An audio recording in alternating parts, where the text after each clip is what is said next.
are not good at seeing things differently.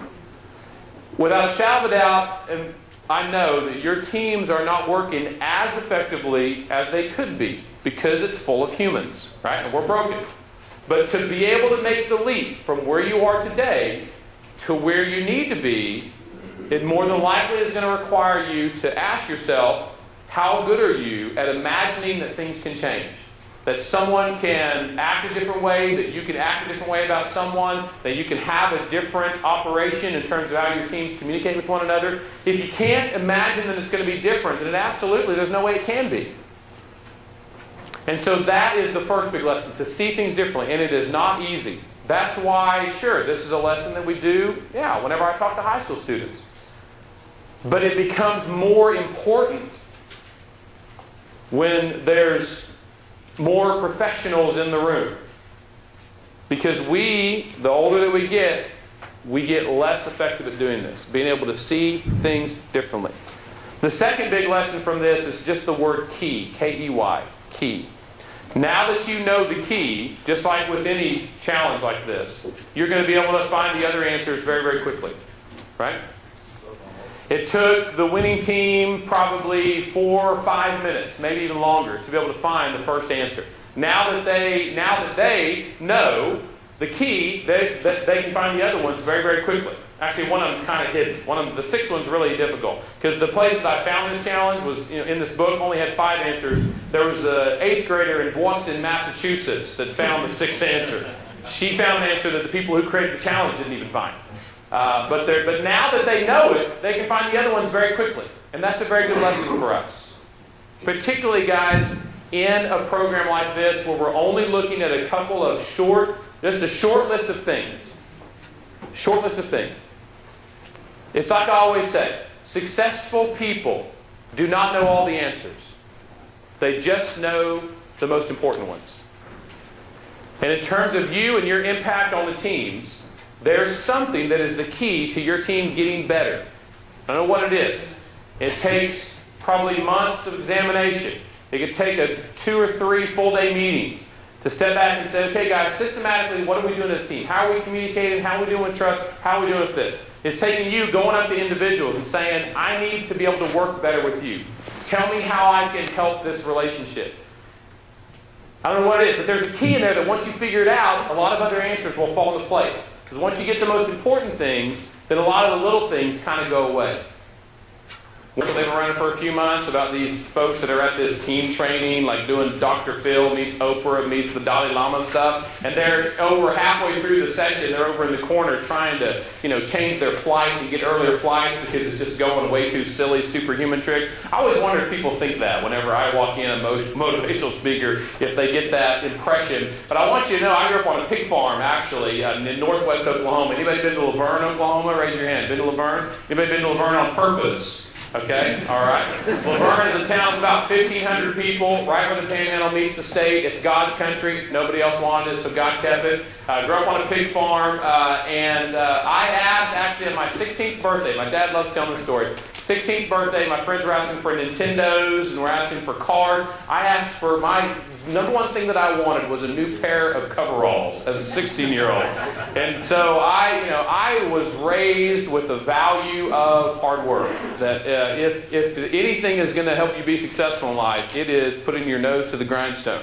I know you guys are important people. You've got important things to do. Your time is valuable. Just because we have some fun today doesn't mean that the stuff that we talk about today is not vitally important to the success of you on your team.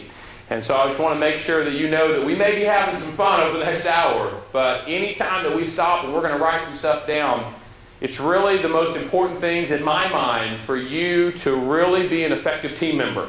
Because I've been doing this for almost 20 years. And so I've taught, from the hand to the floor about how to be a good team member. But I've only got about this much time with you. So anything that we talk about today is going to be just the short list of what really makes the difference in terms of what's up there on the board. So let's start with that. First of all, you need a team leader. Pick a team leader. It doesn't matter who it is. You can take the best looking, the one that looks the best dressed, the one who everybody points at, do rock, paper, scissors. Yeah, every team needs a team leader. A team leader, stand up, please. I need each team leader to stand up, please.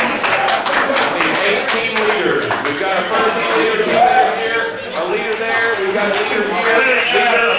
These guys are still negotiating. We got a leader there. Yeah, give your team leader a big round of applause.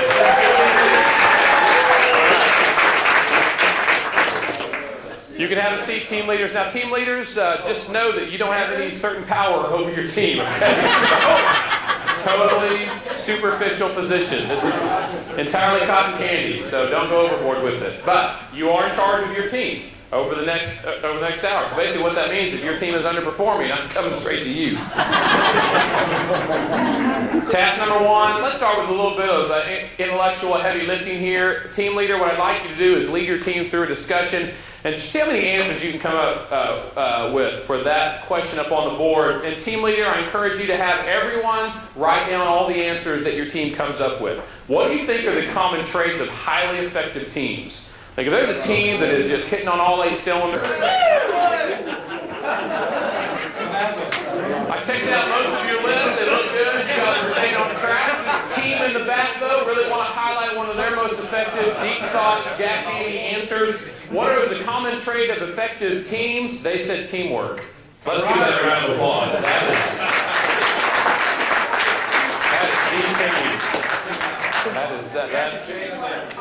That's really hitting it out of the park right there. Oh, okay. So, great job. Team leaders, step 2. This is only a 2-step process. Step 2, I'd like you to have another discussion with your team. Try to identify what you think your team thinks is the most important one on that list. Meaning, like, if the team's got this one more than anything else, they will be rocking it. They will be awesome. Difficult question. Identified many of them. But to be honest with you, that's not where we're going to go today, actually. Because this is a big, long, my answer to that question. We're not going to spend time in that. The one word I want you to notice is the word individual in the second line. Because they say there's no I in team. That's totally wrong. There's a me in team, if you really look at it close enough. There is an I in team. Effective teams are comprised of effective team players. And so we're going to change the question. The question is actually, what are the common traits of highly effective team members? That's what we're going to be looking at. We don't have enough time in an hour to talk about the system and the process, how a team works. What we do have time to look at is a handful of traits that you need to ask yourself this afternoon. Do I have these traits or not? Is this a part of who I am? Is this who I am as a person? Whenever I'm at work, whenever I'm at home, am I displaying these traits? There's just a short list that we're going to work on. So if I brought the 4 closest people that work with you in this room, and they may be in this room, or the 4 closest people from your personal life in this room, ask them to describe you with the traits that we're going to look at this afternoon, would they be on that list? That's really where I want your head to be this afternoon, on the serious side of this. But of course, we're going to have some fun with it. So everyone just pick one person on your team, please. One person, that's going to be your partner. So everybody pick a partner. Now, you guys are very mature, well-educated, hard-working people. You know that this is just a silly exercise. And so it didn't injure your pride too much by handing them a piece of artwork that looked like you were drawing a dog, kennel, It didn't injure you too much.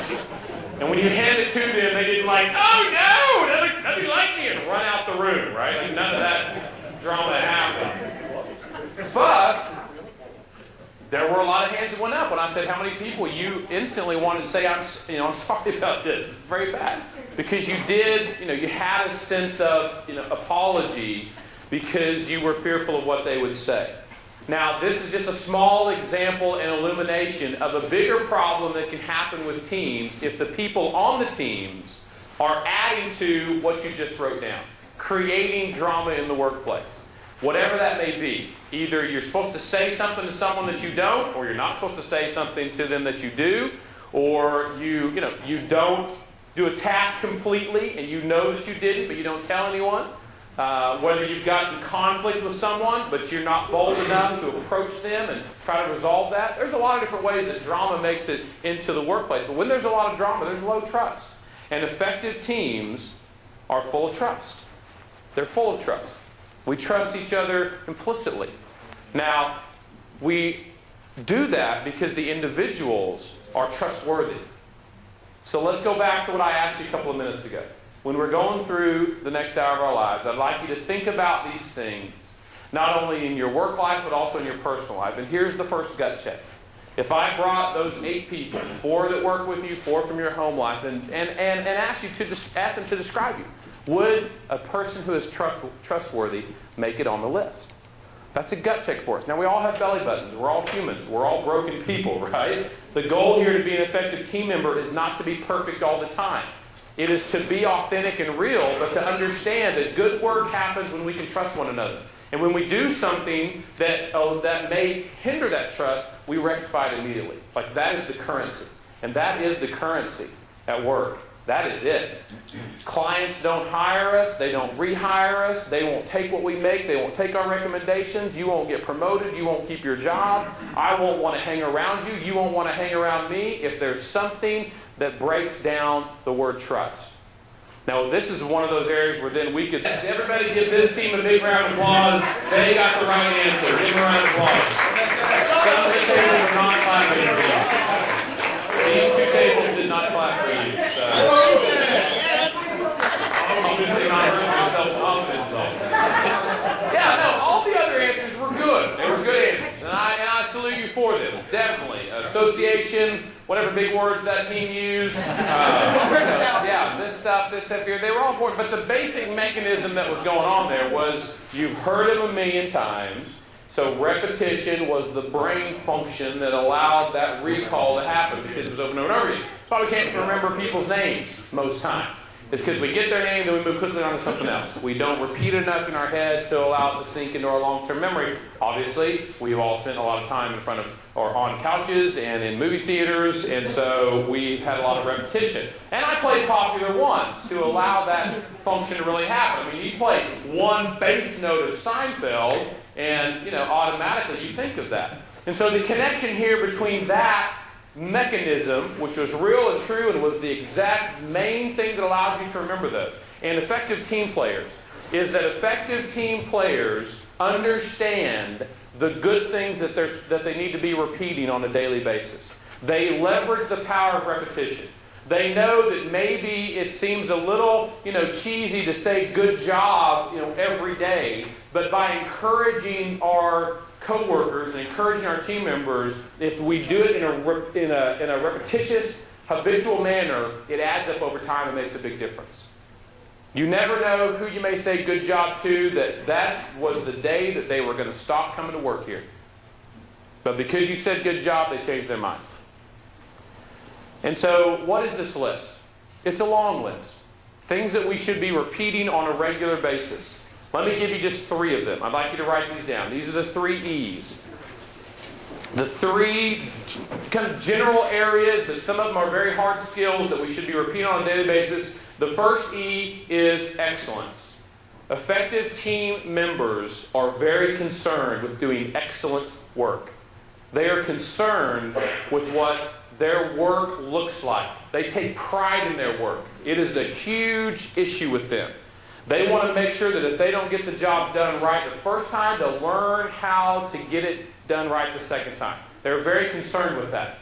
I read a number of different authors, a number of different blogs, but there's one guy that keeps highlighting kind of simple jobs that you see out there in the workplace and out there in the world. His name is Mark Sanborn. He's out of Colorado. And he has this bit where he talks about, if you're going to be a janitor, you be the best janitor that you possibly can be. And there are people who find absolute joy, not because their job pays a lot of money or because they have all this meaning and all this, influence, but because they get to go to work and they get to do something in an excellent manner. And good team members who are concerned with that, who take pride in their work, repeat that on a daily basis, they tend to be great team players. Not only because obviously we're here to get the work done, but because we want to be around people who are interested in taking pride in their work. Think about the last 6 months of your work life. Any bad situation that came up. Many of those times it came up because some coworker doesn't have excellence on their short list of things that they should be repeating. And that's not a team skill, that's an individual skill. So the first one is excellence. The second one is encouragement. The second E is encouragement. Great team members repeat the habit of encouraging the people around them. They're not too prideful to say good job. They don't think it's just for supervisors or managers or veteran employees. It is for every single person to hand out a good job. Right? And the last E is expectations. Expectations. Excellence, encouragement, expectations. Now, expectations is probably the fuzziest.